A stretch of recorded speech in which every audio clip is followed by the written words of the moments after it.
Okay. So, you caught yourself worrying again, huh? Use this video to help you get out. First, take a breath, friend.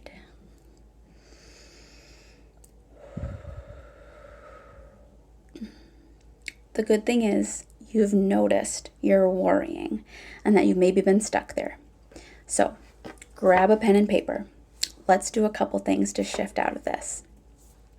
1, not necessary, but if you need to, and there's a lot going on up here, do a brain dump, okay?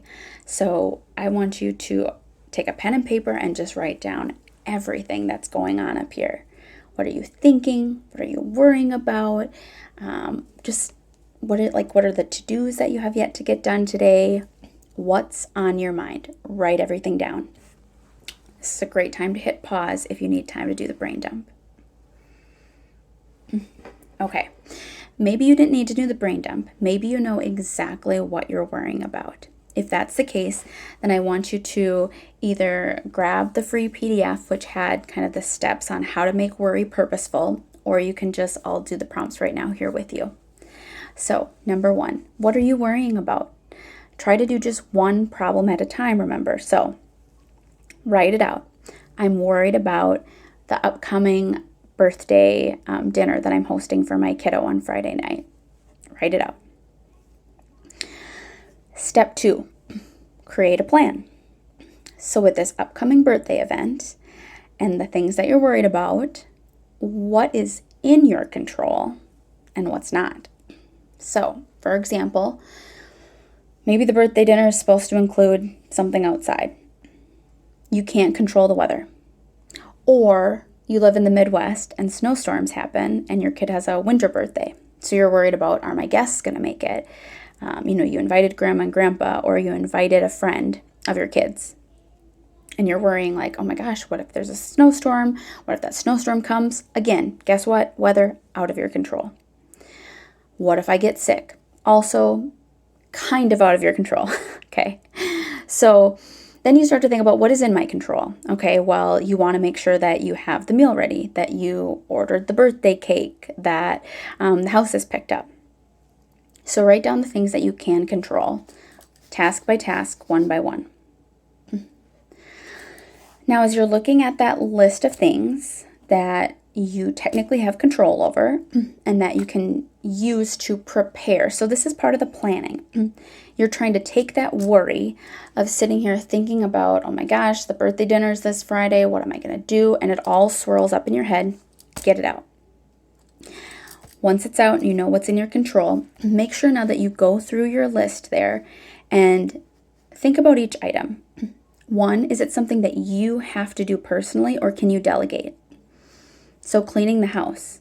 Could you ask your husband to make sure, the garage is cleaned up, the bathroom's wiped down, whatever that is? Or could you task your kids with making sure that you try and keep the toys in the living room tidied up this week, or it's their job to, put the toys away each night this week to help make it easier on Friday.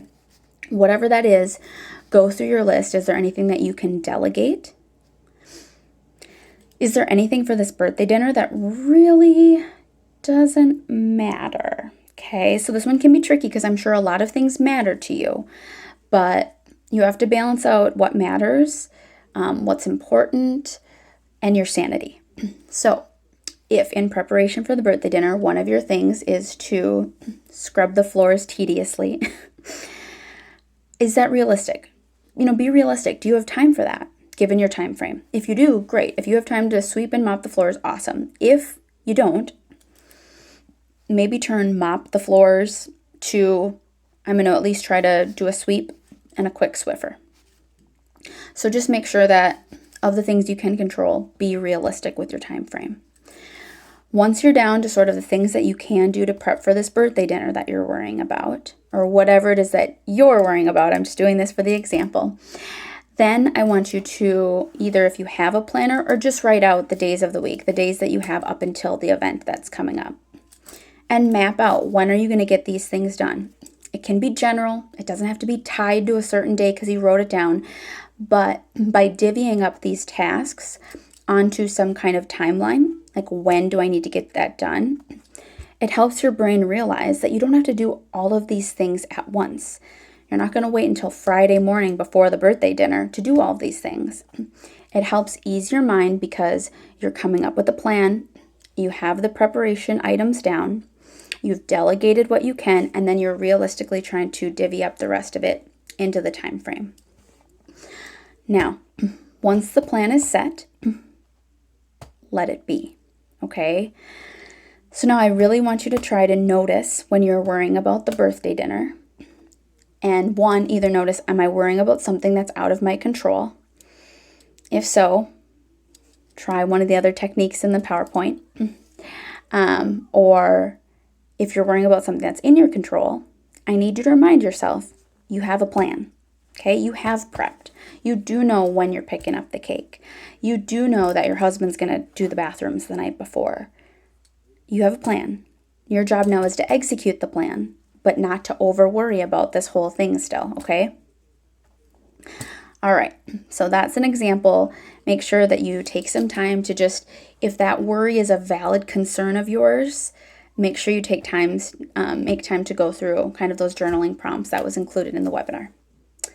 Otherwise, hop into the next video that you can kind of do with me to help get off the worry channel.